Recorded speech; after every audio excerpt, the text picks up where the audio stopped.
మహాశివరాత్రికి ఉపవాసం ఉండేవాళ్ళు సాబుదానా కిచిడీని దానికి కాంబినేషన్‌గా ఈ చట్నీ ఒకసారి ఇలా చేసుకొని తినండి. టేస్ట్ అయితే చాలా బావుంటుంది. దీనికోసం ఒక గ్లాస్ వరకి సాబుదానాన్ని తీసుకొని ఒక 2 సార్లు మంచిగా వాష్ చేసుకొని, దానిలో ఏ గ్లాస్ తోటైతే వాటర్ తీసుకున్నామో అందులో సగం కంటే తక్కువగా వాటర్ పోసి ఒక 3 అవర్స్ పాటు మంచిగా నాననివ్వాలి. ఆ తర్వాత దీనికోసం పల్లీలను మంచిగా వేయించుకొని బరకగా ఇలా మిక్సీ పట్టుకోవాలి.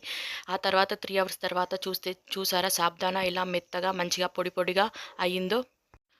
దీనిలోకి పల్లీల పొడి, సైంధవ లవణం ఏసి మంచిగా కలుపుకోవాలి. ఇక్కడ నేను ఉప్పు యూజ్ చేయట్లేదు. ఎందుకంటే ఉపవాసం ఉన్న రోజు ఉప్పు, కారం తినం కదా! అందుకని సైంధవ లవణం యూజ్ చేస్తున్నాను.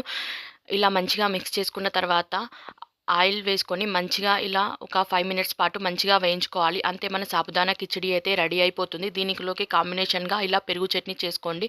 దీనికోసం ఒక బౌల్‌లో పల్లీల పొడి, సైంధవ లవణం, పెరుగు వేసి మంచిగా మంచిగా మిక్స్ చేసుకోవాలి. అంతే మన పెరుగు చట్నీ కూడా రెడీ. ఈసారి మీరు ఇలా ట్రై చేయండి.